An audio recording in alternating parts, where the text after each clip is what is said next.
Alright, let's talk about the finds from this summer at one spot. K-shot, cannonballs, and more. Stay tuned. I had a really good spot this summer that I hit a whole lot and got a lot of really cool stuff from. This is just some of it, and I'll tell you about some of the other. Y'all remember seeing some of it. But this spot, there was definitely a Civil War battle going on. And as you can see, they left a lot of stuff. First, we'll start off down here. Well, I did dig a lot of bullets out of there too, but this is just one of them got stuck inside this pile of small K-shot. And these came from a different shell. They did not come from the shell like this. They came from another shell. And these things are all bunched up in there and they blow out and go everywhere. Same thing with these. These come from a bigger cannonball, probably one of the shell frags over there. We'll look at those in just a second. But you can see the spews on them right there, how they mold them. You can see the seam around it. And then they just cut them off and throw them in there. They don't have to be perfect because they're just going out in a cannonball. Sometimes you'll see really big spews on them. And that's that part right there where they're pouring it in and then they cut it off to put it inside the cannonball. And you can see them on all of them right there. See them? That's pretty cool. These are lead shot.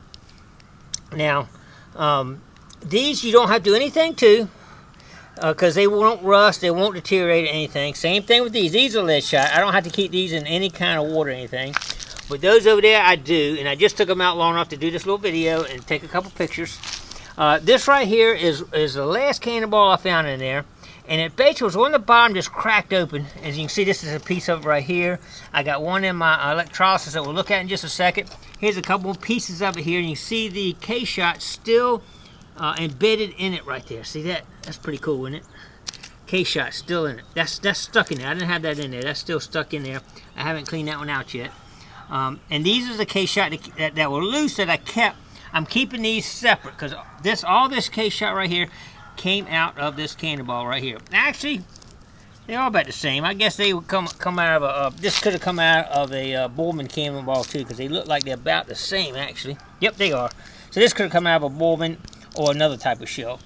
But anyway, this is pretty cool here. These are loose in here. I just did the electrolysis on this cannonball. I put some sealant on it and just put the balls back in it just to show it. And it does have the fuse on it. I did clean that off so you actually see the copper on it and kind of see how it is. I didn't want to dig on it too much, but still pretty cool right there. I like it. I like that. That's a cool little relic right there, just to show off right there. This one, these up here, I had cut in half.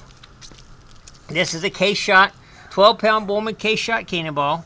And you can see it in there. I actually did electrolysis on it and went ahead and sealed it and painted it just so I can kind of keep it nice. I had it cut in half.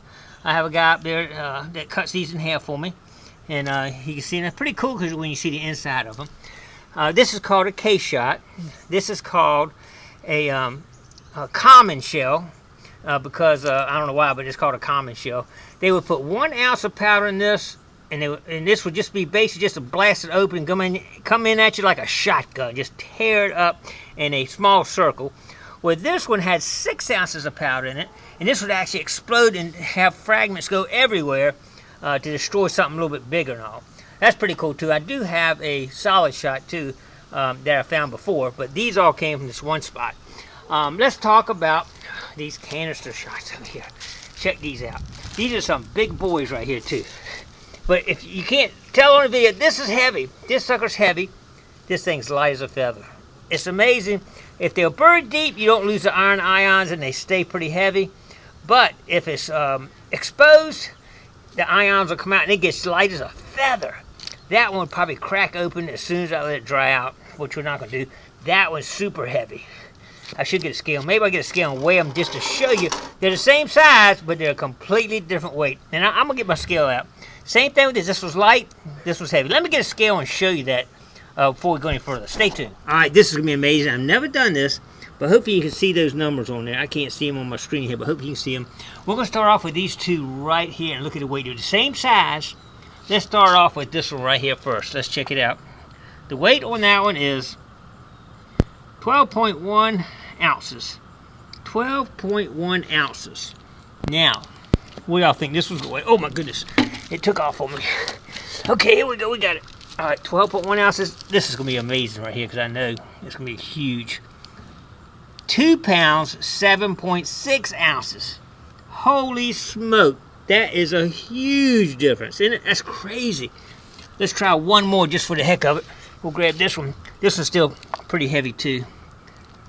Let's see, this one's gonna be over 2 pounds, 9.9 ounces. That is amazing right there, how much difference those balls weigh. Now what we're gonna do, we're gonna weigh the difference between this one and this one. Same one, light as a feather, heavy. All right, this one's light. This one's very light. It's lost all its iron ions.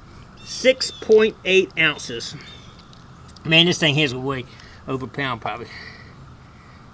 1 pound, 13.5 ounces. Can you believe it? Look how much difference that is. That is amazing right there. I think this one's probably pretty heavy. Yeah, this one's a heavy one too. This one still got a lot. 1 pound, 7.8 ounces.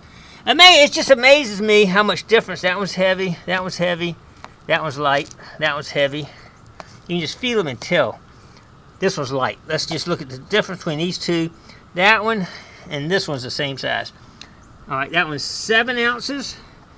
Here's this one, same size. 14 ounces. Twice the weight, same size. Actually, it's smaller than that one. But it's twice as heavy, but actually it's shades smaller, but twice as heavy. It's amazing how much of the iron ions get lost out of these balls and their weight just plummets. It's crazy. Okay, over here we got some more of these canister case shot things. They're just all different sizes. Same thing. Sometimes you pick them up and they just feel light as a feather. Sometimes they don't. That one's light. That one's heavy. So it just depends on where they settle in the moisture.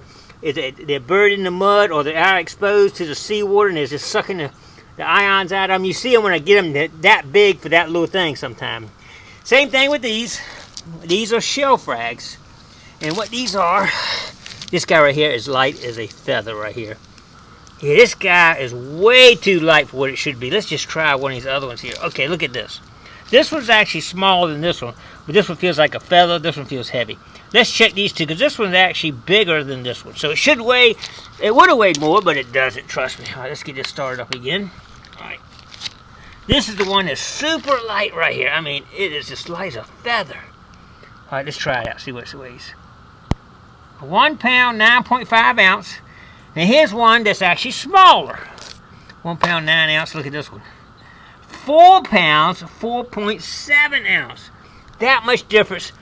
It's crazy how much difference it can make when the iron ions come out of them. And you'll see most of the ones that are like that are probably that big around when you find them, because everything's come out and form this concretion around them. Anyway, that's how I'm going to wrap up this part of it. I do have a lot of like fuse pieces, and we dug a lot of I think like 5 Larson, a bunch of bullets, US plate, a bunch of other stuff, but I want to at least show you the cannonball case shot stuff right here. I think that is pretty cool right there, dude. Man, that's amazing. Let's get this scale out of the way and just sit back and take a quick view of them. Look at that. Oh, I got one more over there holding the thing down too. That's pretty awesome right there. All right, next thing I'm going to do, I'm going to show you real quick my electrolysis and something I learned a little bit about it. So stay tuned. We're going to check that out right now. All right, this is one of them I got going on right now. It's a piece of that 12-pound Borman that the ball's still in. I'll show you that in just a second. But right now I'm using zinc right here. And it does a whole different setup here than when I use steel or carbon. I use this. Previous to that, I use this right here. It's a piece of carbon. And it does work. You know, they're called sacrificial metals for a reason. They get sacrificed in the process. This, though, turned my entire water black as black could be, and just just gets your hands all terribly black and all. Well, this zinc right now is not. It's got pieces falling out in the bottom, as you can see right here. But it seems to be working. It's bubbling on it. It's doing good. So I'm liking the zinc. I got a whole bucket of that a guy got for me. So I'm thinking the zinc might be good. I have used stainless steel and, of course, sacrificial metal. It eats it up. It really holds right through this. I've used regular steel, and it does the same thing. Both of them work fine. You can use anything, any metal you can use for a sacrificial metal like that. But I'm getting ready to kind of seeing how this zinc does, and it seems to be doing good. I do have a salinity tester here. So what I'll do is try to test the salinity of the water, you know, as it does its process here, and just maybe just stick them in the water and see if it actually leaches any salt out of it, see what goes. Test it before and after so we can see the differences. But anyway, that's what we got going on right here. So let's get back out here and get this other stuff back in buckets. Alright, I was told by one of the Cannonball guy experts that if you just keep these steel balls in water and just changing the water every week, just change, which I've been doing, it does help get the salt out of the ball. So that's what I've been doing. That's why you see all these buckets and all over here. And there's a piece of pottery I got from down there too, actually. But anyway, I'm going to be putting them back in here right now. Got a few more pieces in that one. But anyway, we're going to get everything back in here right now and get it back on water. We don't want them to dry out, and they're not going to dry out before I can get it back in right now. So let's do that, and just to protect these things, we don't want to ruin them. All right, appreciate everybody coming along. I thought that'd be a kind of a good little experiment, and I learned something on the weight things, how much difference it is. Amazing. I could tell by the feel, but I've never really weighed them. That's pretty cool. All right, well, I appreciate everybody coming along. Don't forget to click like, comment below, share, subscribe to the Gigmaster. All right, thanks.